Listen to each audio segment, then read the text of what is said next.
Welcome to shadow news. ముందుగా headlines చూద్దాం. 9 నెలల నిరీక్షణకు తెర. భూమిని చేరుకున్న సునీత. తెల్లవారుజామున 3.27 గంటలకు ఫ్లోరిడా సముద్ర తీరంలో ల్యాండ్ అయిన డ్రాగన్ క్రూ. అప్పటికే అక్కడ బోట్లతో సిద్ధంగా ఉన్న నాసా సిబ్బంది. వ్యోమగాములను బయటకు తీసిన జాన్సన్ సేఫ్ సెంటర్లకు తరలింపు. 3 లక్షల కోట్లతో తెలంగాణ బడ్జెట్. శాసనసభలో బడ్జెట్ ప్రవేశపెట్టిన బట్టి విక్రమార్క. సభలో ఉప ముఖ్యమంత్రి బడ్జెట్ ప్రసంగం. రాష్ట్ర సుస్థిర అభివృద్ధి కోసం పనిచేస్తున్నామని వ్యాఖ్య.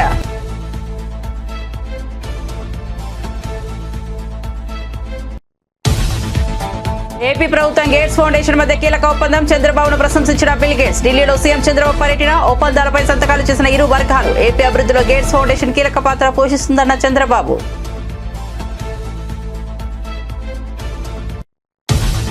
మందకృష్ణతో విభేదాలు లేవు. ఆయన నాకంటే మోదీని ఎక్కువగా నమ్ముతారన్న రేవంత్ రెడ్డి. మందకృష్ణతో మంచి సంబంధాలు ఉన్నాయన్న ముఖ్యమంత్రి. ఎస్సీ వర్గీకరణపై సుప్రీంకోర్టులో బలమైన వాదనలు వినిపించామని వెల్లడి.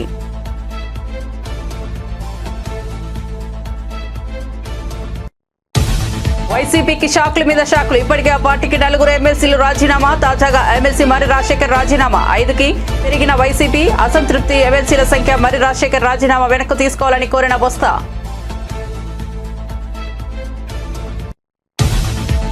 6 గ్యారంటీలపై ఆశలు వదులుకునేలా బడ్జెట్ ఉందన్న బండి సంజయ్. అబద్దాలు, అప్పులు, దోపిడీల్లో బీఆర్ఎస్ ను కాంగ్రెస్ మించిపోయిందని విమర్శ.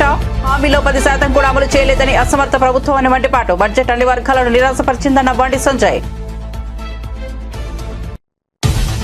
ప్రగతి రథానికి పంక్చర్ వేశారు. తెలంగాణ బడ్జెట్ పై స్పందించిన కేటీఆర్. రాష్ట్ర ఆర్థిక వ్యవస్థను చిన్నాభిన్నం చేసి పేకమేడలా కూల్చిందని విమర్శ. ప్రభుత్వం ప్రవేశపెట్టిన బడ్జెట్ వ్యతిరేకిస్తున్నామన్న కేటీఆర్.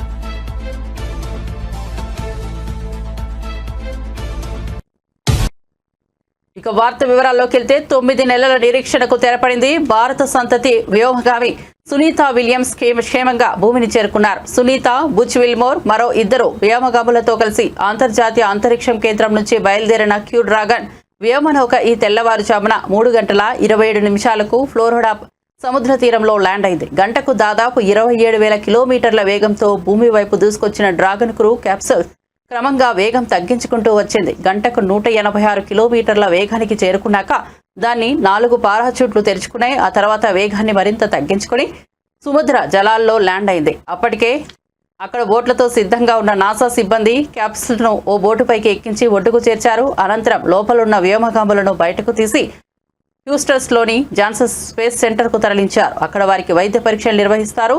అనంతరం వారు భూమి గురుత్వాకర్షణ శక్తికి తిరిగి సర్దుబాటు అయ్యే వరకు నిపుణుల పర్యవేక్షణలో ఉంటారు. కాగా క్యూ డ్రాగన్ వ్యోమనౌక ఐఎస్ఎస్లతో విడిపోవడం దగ్గర నుంచి వ్యోమగాములు భూమికి చేరడం వరకు ఈ మొత్తం కార్యక్రమాన్ని నాసా ప్రత్యక్ష ప్రసారం చేసింది.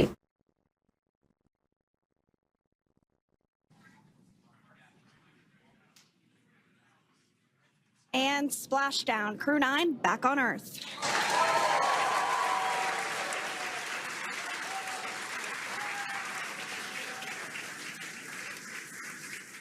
Here at 2:57 p.m. Now, generally speaking, and there we do see Crew 9, some happy waves, smiles all around back on Earth.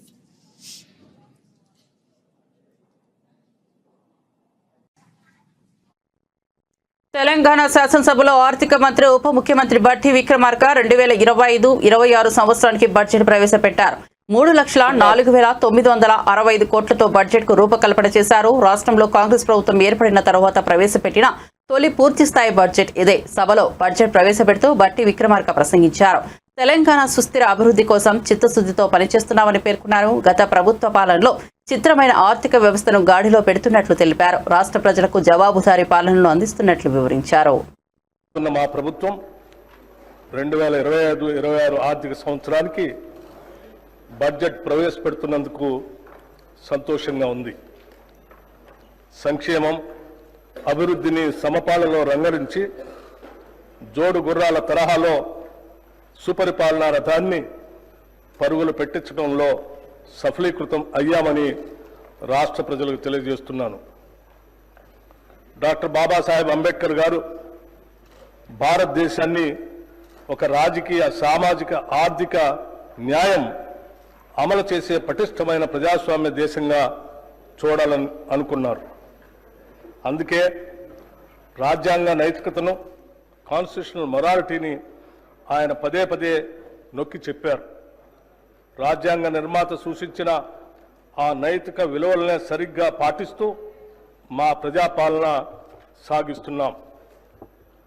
Telangana ప్రజలు మమ్మల్ని నమ్మి కట్టబెట్టిన అధికారాన్ని మేము ఎవరి వ్యక్తిగత ప్రయోజనాల కోసం తాకట్టు పెట్టకుండా, అధికార పీఠం హోదాగా భావించకుండా ప్రజల జీవన స్థితిగతులు పెంచుతూ మార్పు తెచ్చే విధంగా బాధ్యతగా వహిస్తూ వినమ్రంగా ప్రజలకు నిత్యం జవాబుదారీతనంతో ఉంటూ విస్తృత ప్రజా ప్రయోజనాలే పరమావధిగా పాలన సాగిస్తున్నాం.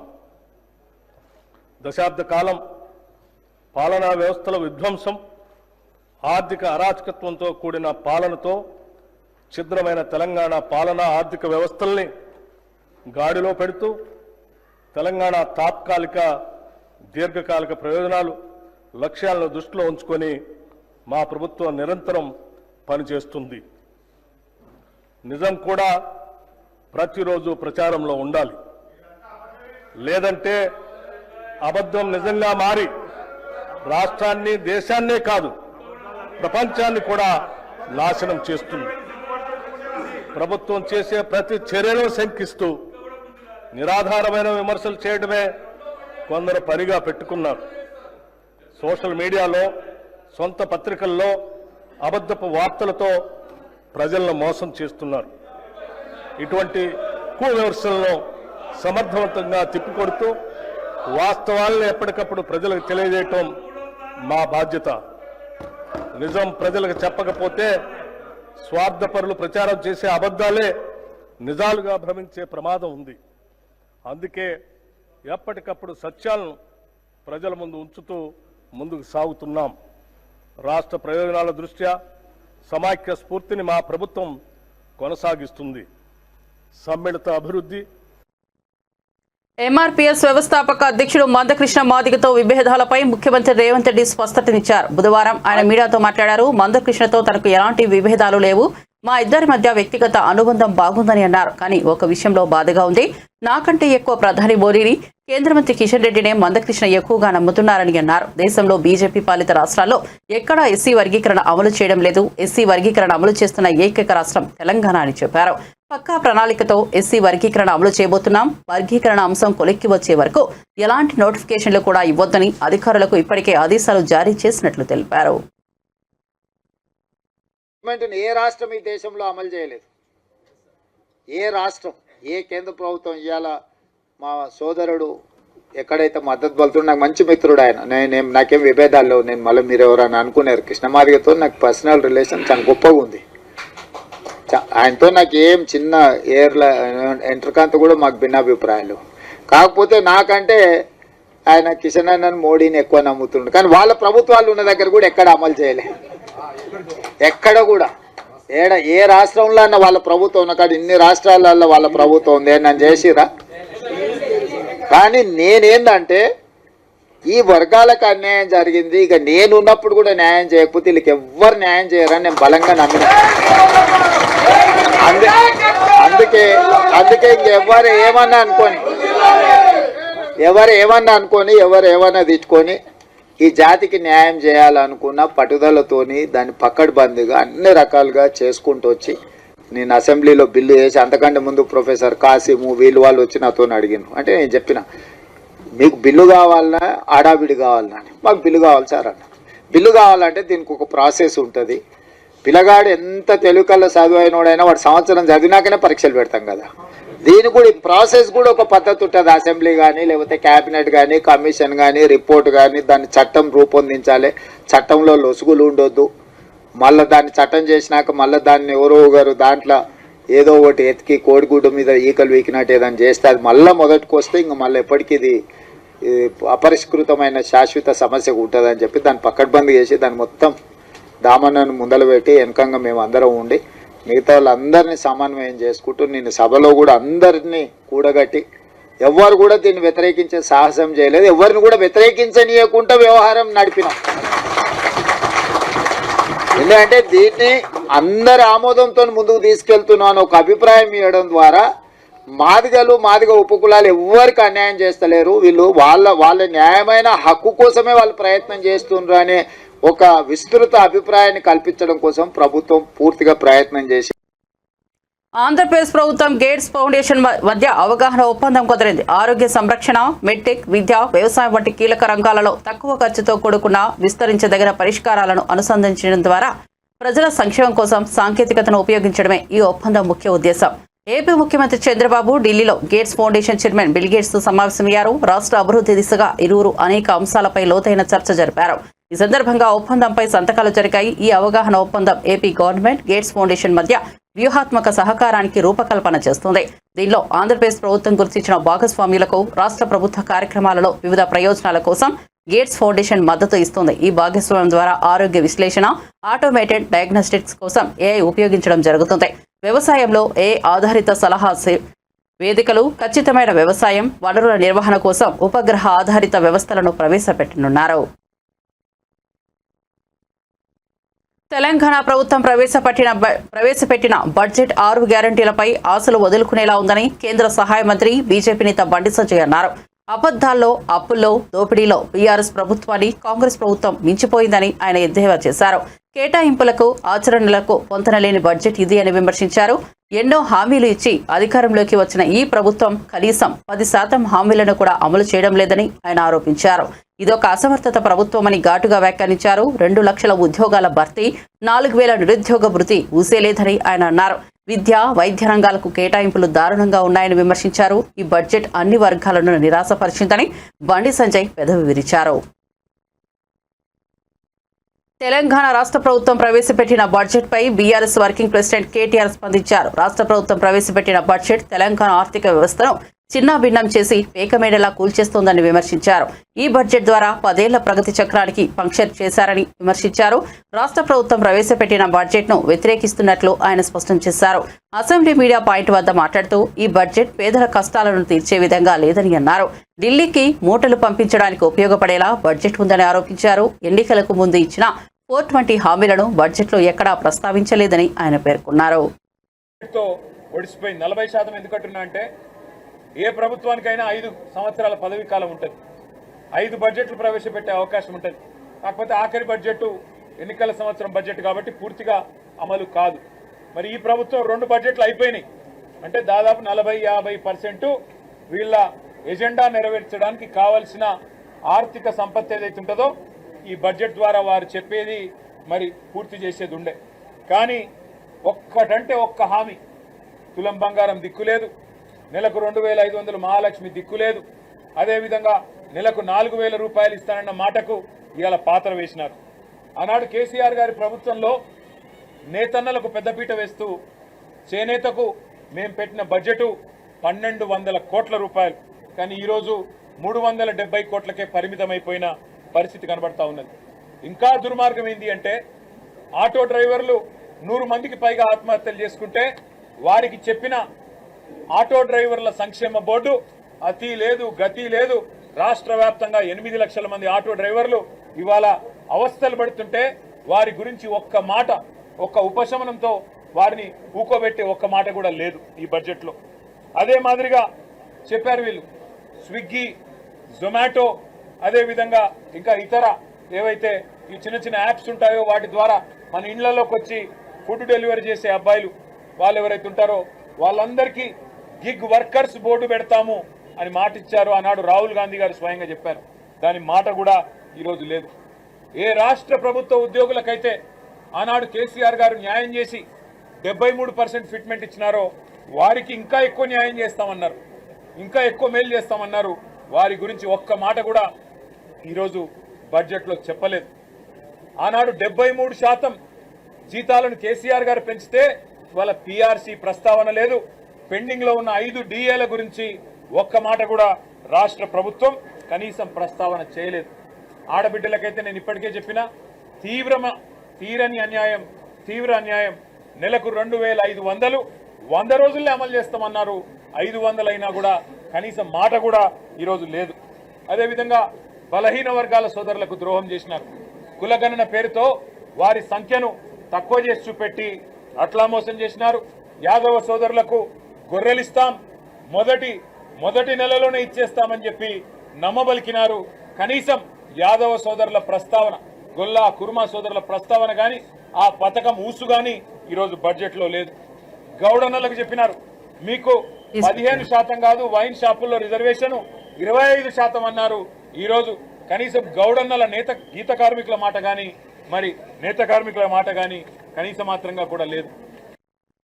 ఎన్నికల్లో ఘోర పరాజయం పాలయ్యాక వైసీపీ నుంచి వలసలు భారీగా కొనసాగుతున్నాయి. జగన్ నాయకత్వంలోని వైసీపీ నుంచి తాజాగా మరో వికెట్ పడింది.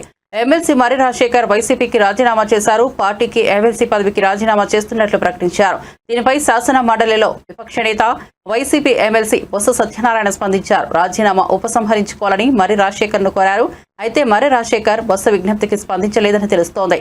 వైసీపీకి ఇటీవల కాలంలో 4 ఎమ్మెల్సీలు దూరమయ్యారు. ఇప్పుడు మర్రి రాజశేఖర్ రాజీనామాతో ఆ సంఖ్య 5కు పెరిగింది.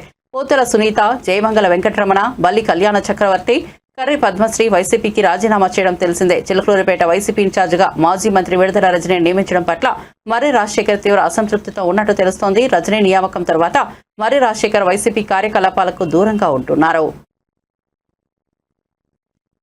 పాఠ్యాంశాల్లో మతం చేర్చొద్దంటూ నారా లోకేష్ తీవ్ర హెచ్చరికలు జారీ చేశారు. జీఓడీ పదానికి అన్ని మతాలు సమానమని అర్థమిచ్చారని, కానీ ఇప్పుడు వైఎస్ఆర్సీపీ ప్రభుత్వం వివాదాలకు తెరతీస్తోందని ఆయన మండిపడ్డారు. పిల్లలకు కులం, మతం, ప్రాంతాలకు అతీతంగా తీర్చిదిద్దాలని సూచించిన లోకేష్ విద్యాశాఖపై చర్చకు వైసీపీ ఎందుకు పారిపోయిందంటూ ప్రశ్నించారు.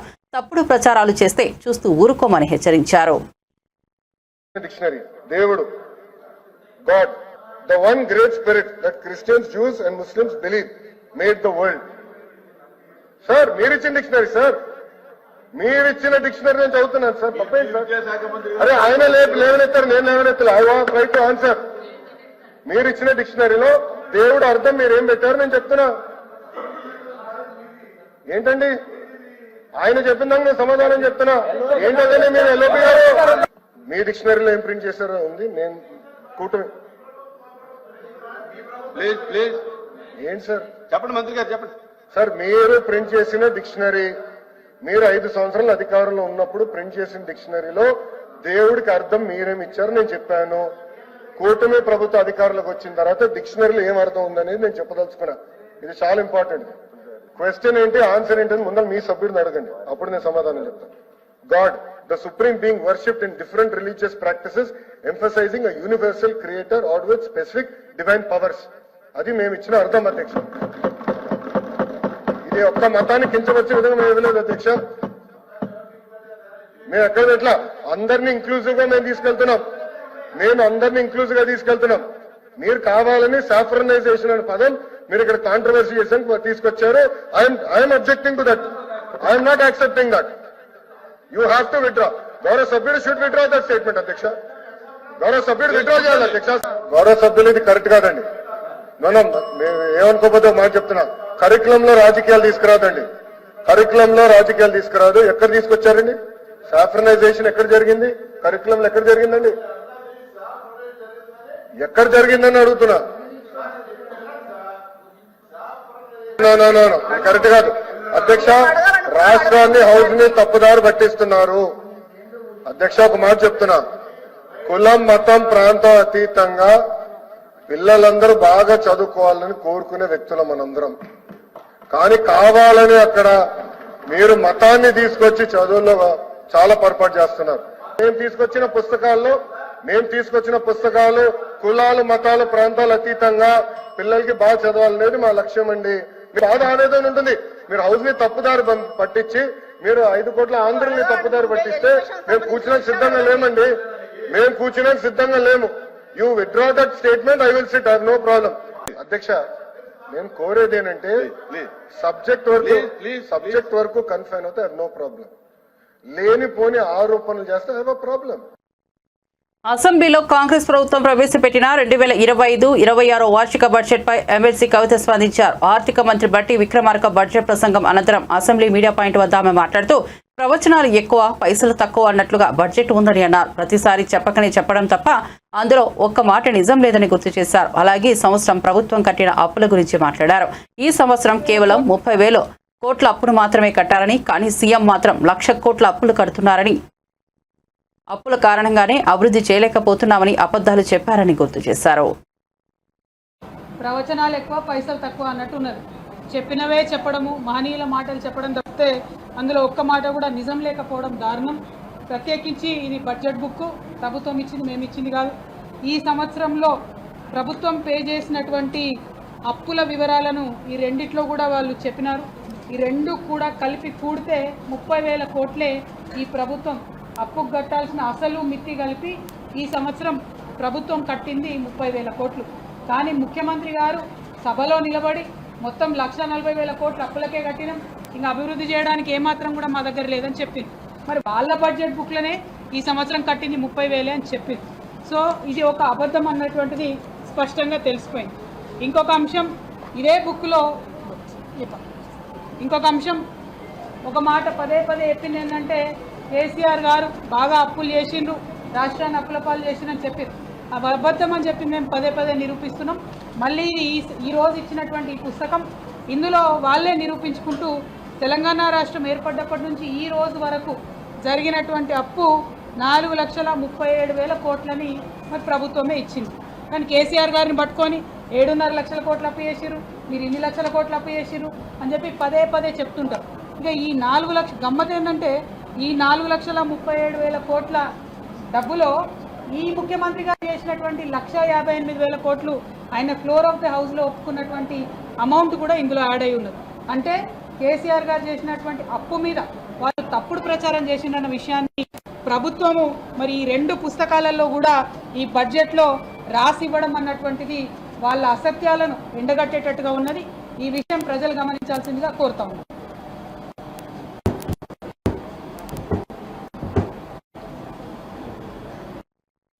వైఎస్ఆర్ పేరు చెరిపివేతపై విశాఖలో రాజకీయ దుమారం మొదలైంది. అధికారంలోకి వచ్చిన కూటమి ప్రభుత్వం స్టేడియం నుంచి వైఎస్ఆర్ పేరు తొలగించడంపై వైఎస్ఆర్సీపీ మండిపడింది. తెలుగు ప్రజల గుండెల్లో ఉన్న వైఎస్ఆర్ జ్ఞాపకాలను చెరపడం వీరి వల్ల కాదు అంటూ గుడివాడ అమర్నాథ్ ఆగ్రహం వ్యక్తం చేశారు. ఈ చర్యల్ని వ్యతిరేకిస్తూ స్టేడియం వద్ద భారీ నిరసనకు పిలుపునిచ్చారు. రావడమే నాగార్జున యూనివర్సిటీలో ఉన్నటువంటి రాజశేఖర రెడ్డి గారి విగ్రహాన్ని నేలమట్టం చేసినటువంటి సందర్భాలు చూసాం. బాపట్లలో రాజశేఖర రెడ్డి గారి విగ్రహానికి నిప్పు పెట్టినటువంటి పరిస్థితులు చూసాం. చివరికి ఈరోజు అత్యంత ప్రతిష్టాత్మకమైనటువంటి విశాఖపట్నంలో ఉన్నటువంటి పోతినిమల్లపాలెంలో ఉన్నటువంటి ఇంటర్నేషనల్ క్రికెట్ స్టేడియంకి రాజశేఖర రెడ్డి గారి పేరు మీద ఆ స్టేడియం ఉంటే ఈరోజు కొత్తగా వారి పేరును తొలగించి కేవలం Andhra cricket association VDCA cricket stadium అని చెప్పి కొత్తగా చేసినటువంటి మార్పుల్లో రాజశేఖర రెడ్డి గారి పేరును తొలగించినటువంటి విషయాన్ని కూడా మనందరం కూడా నిన్నటి నుంచి చూస్తూ ఉన్నాం. మీరు రాజశేఖర రెడ్డి గారి పేరుని గోడల మీద చెరిపేయవచ్చు, లేకపోతే రాజశేఖర రెడ్డి గారి పేరుని విశాఖపట్నంలో సీతకొండని ఆ రోజు వైఎస్ఆర్ కాంగ్రెస్ పార్టీ ప్రభుత్వంలో అభివృద్ధి చేసి అక్కడ వైఎస్ఆర్ గారి పేరు మీద వ్యూ పాయింట్ని ప్రారంభోత్సవం చేస్తే అక్కడ రాజశేఖర రెడ్డి గారి పేరుని చేరిపోయవచ్చు, లేదా హెల్త్ యూనివర్సిటీకి పెట్టినటువంటి రాజశేఖర రెడ్డి గారి పేరుని చేరిపోయవచ్చు. కానీ ప్రపంచంలో ఉన్నటువంటి తెలుగువారి గుండెల్లో ఉన్నటువంటి వైఎస్ఆర్ పేరుని చెరిపేసేటువంటి ఆ అర్హత కానీ చెరిపేసేటువంటి స్థాయి కానీ ఈరోజు ఈ కూటమి పార్టీలకి లేదు అనేటువంటి విషయాన్ని ఈ సందర్భంగా తెలియజేస్తూ ఉన్నాం. ఈరోజు VDCA cricket stadium Andhra cricket association ఆధ్వర్యంలో ఉన్నటువంటి పోతినిమల్లపాలెం క్రికెట్ స్టేడియంకి ఆ రోజు ప్రభుత్వం పెట్టినటువంటి పేరు కాదు. ఆ రోజు ఉన్నటువంటి ఆంధ్ర క్రికెట్ అసోసియేషన్ అధ్యక్షులుగా ఉన్నటువంటి గోకరాజు గంగరాజు గారు, లేదా ఆ రోజు ఉన్నటువంటి కమిటీ 2009 సెప్టెంబర్లో ఆ రోజు రాజశేఖర రెడ్డి గారు హఠాత్తుగా మరణిస్తే తక్షణమే ఆ రోజు నిర్మాణంలో ఉన్నటువంటి లేదా ఆ రోజు నూతనంగా నిర్మించినటువంటి ఆ స్టేడియంకి రాజశేఖర రెడ్డి గారి పేరు పెట్టాలని చెప్పి వారు నిర్ణయం తీసుకొని పెట్టినటువంటిది. దాన్ని ఏ హోదాలో తొలగించారు, ఎందుకు తొలగించారు, లేదా పేరు చూస్తే మీకేమైనా భయమా, వైఎస్ఆర్ బ్రాండ్ చూస్తే మీకేమన్నా మేము రాజకీయం చేయలేమనేటువంటి బాధ ఏమైనా ఉందా మీకు? సో అందుకనే ఈరోజు వైఎస్ఆర్ కాంగ్రెస్ పార్టీ దీన్ని తీవ్రంగా పరిగణిస్తూ వీరు చేస్తున్నటువంటి చర్యల్ని తీవ్రంగా ఖండిస్తూ రేపు ఉదయం 10 గంటలకి స్టేడియం దగ్గర ఒక నిరసన కార్యక్రమాన్ని కూడా నిర్వహించాలని చెప్పి పార్టీ నిర్ణయం తీసుకుంది. రేపు ఉదయం 10 గంటలకి రాజశేఖర రెడ్డి గారి విగ్రహం, ఎందుకంటే ఆ స్టేడియంకి రాజశేఖర రెడ్డి గారి పేరు ఉంది అనే తెలంగాణ అసెంబ్లీలో డిప్యూటీ సీఎం బట్టి విక్రమార్క రాష్ట్ర బడ్జెట్ ప్రవేశపెట్టారు. రేవంత్ సర్కార్ ప్రవేశపెట్టిన బడ్జెట్ పై బీఆర్ఎస్ ఎమ్మెల్యే మాజీ మంత్రి హరీష్ రావు మండిపడ్డారు. బడ్జెట్ ప్రసంగంలో బట్టి అన్ని అబద్దాలు చెప్పారని మండిపడ్డారు. మహిళా సంఘాలకు 1,00,000 కోట్ల రూపాయలు వడ్డీ లేని రుణాలు ఇస్తున్నామని గొప్పలు చెప్పుకున్నారని, కేవలం 5 లక్షల రుణాలు మాత్రమే వడ్డీ లేకుండా ఇచ్చారని, మిగతా రుణాలకు 12% వడ్డీలు కడుతున్నారని అన్నారు. 4,000 ఇస్తామన్న పెన్షన్లో ఊసేలేదని, కొత్తగా ఎవ్వరికీ ఇవ్వలేదని, ఉన్నవే తొలగించారని అన్నారు. రాష్ట్రంలో ఆడపడుచులకు 2,500 ఇస్తామని ఎన్నికల్లో హామీ ఇచ్చారని, ఆ పథకం గురించి మర్చిపోయి అందాల పోటీలకు మాత్రం 250 కోట్లు కేటాయించారని విమర్శించారు. మిగతా 15 లక్షలకు 12.5% కాడికి బ్యాంకులకు మహిళలే వడ్డీ కట్టుకుంటున్నారు. అంటే ఆ మిగతా 15 లక్షలకు నెలకు 15,000 రూపాయల వడ్డీ అవుతుంది. కానీ బడ్జెట్లో ఏం చెప్తున్నారు? 1,00,000 కోట్ల రూపాయల వడ్డీ లేని రుణం ఇస్తున్నాము అని బడ్జెట్లో చెప్పిండ్రు. అంటే వాళ్ళు తీసుకున్న మొత్తం డబ్బుకు వడ్డీ లేని రుణం ఇస్తే మీరు చెప్పింది నిజం. ఇస్తున్నది 5 లక్షలకు, కానీ చెప్తున్నది మొత్తానికి. అంటే నిజానికి 20,000 కోట్లు ఈ ఆర్థిక సంవత్సరంలో మహిళలకు అప్పిస్తే వడ్డీ లేని రుణం వర్తించేది 4,000-5,000 కోట్లకు పెంచదు. మిగతా 15,000-16,000 కోట్లకు మహిళలు 12.5% ఇంట్రెస్ట్ వాళ్ళే కట్టుకుంటున్నారు. అంటే అసెంబ్లీ సాక్షిగా ఈ రాష్ట్ర ప్రభుత్వం ఈ రాష్ట్రంలోని మా అక్క చెల్లెలను మహిళలందరినీ కూడా దారుణంగా మోసం చేస్తా ఉంది, అబద్ధాలు చెప్తా ఉంది. బడ్జెట్ స్పీచ్ లో కూడా అబద్ధాలు చెప్తున్నారు. నేను ఉత్తగా చెప్తలేను. అసెంబ్లీలో ఈ ప్రభుత్వం ఇచ్చిన సమాధానం, ఇది సంతకం కూడా చూడండి కింద, ఈ సమాధానం ఇచ్చింది సీతక్క గారు. అసెంబ్లీలో ప్రభుత్వం తరఫున సమాధానం ఇచ్చారు. అంటే మహిళలకు 1,00,000 కోట్ల వడ్డీ లేని రుణం అనేది బోగస్ మాట, అబద్ధపు మాట అసెంబ్లీలో ఈ ప్రభుత్వం చెప్పింది. నంబర్ 1. Number 2, stitching charges. అది ఇంకా జోక్ ఏంటంటే, పోయినసారి అదే పేజ్ 35లో చెప్పిండ్రు 2024-25లో. ఈసారి కూడా మక్కి అదే పేజ్ 35లో చెప్పిండ్రు. పోనీ అమలైందంటే కాలేదు. ఏంటిది ఇది?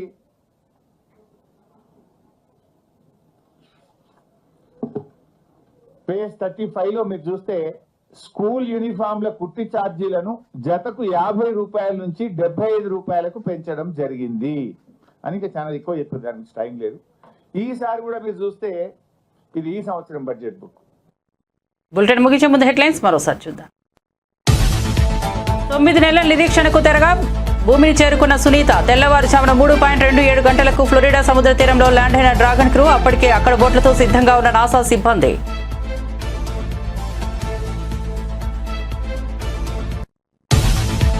$3 లక్షల కోట్లతో తెలంగాణ బడ్జెట్. శాసనసభలో బడ్జెట్ ప్రవేశపెట్టిన బట్టి విక్రమార్క. సభలో ఉప ముఖ్యమంత్రి బడ్జెట్ ప్రసంగం. రాష్ట్ర సుస్థిర అభివృద్ధి కోసం పనిచేస్తున్నామని వ్యాఖ్య.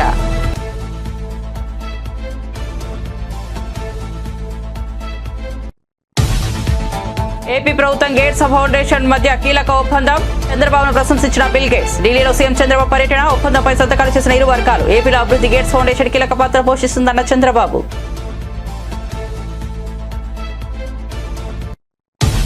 మందకృష్ణతో విభేదాలు లేవు. ఆయన నాకంటే మోదీని ఎక్కువగా నమ్ముతారన్న రేవంత్ రెడ్డి. మందకృష్ణతో మంచి సంబంధాలు ఉన్నాయన్న ముఖ్యమంత్రి. ఎస్సీ వర్గీకరణపై సుప్రీంకోర్టులో బలమైన వాదనలు వినిపించామని వెల్లడి. బీజేపీ ప్రభుత్వాలు ఉన్న చోట ఎస్సీ వర్గీకరణను అమలు చేయలేదని వ్యాఖ్యలు.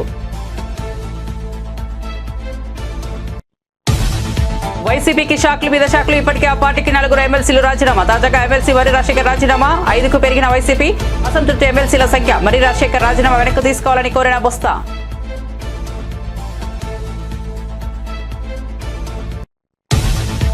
6 గ్యారంటీలపై ఆశలు వదులుకునేలా బడ్జెట్ ఉందన్న బండి సంజయ్. అబద్దాలు, అప్పులు, దోపిడీల్లో బీఆర్ఎస్ ను కాంగ్రెస్ మించిపోయిందని విమర్శ. హామీలో 10% కూడా అమలు చేయలేదని అసమర్థ ప్రభుత్వం అని మండిపాటు. బడ్జెట్ అన్ని వర్గాలను నిరాశపరిచిందన్న బండి సంజయ్.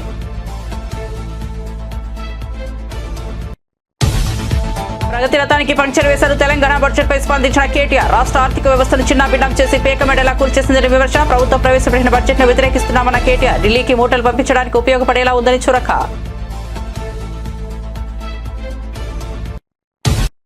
మరిన్ని అప్డేట్స్ కోసం చూస్తూనే ఉండండి షాడో న్యూస్.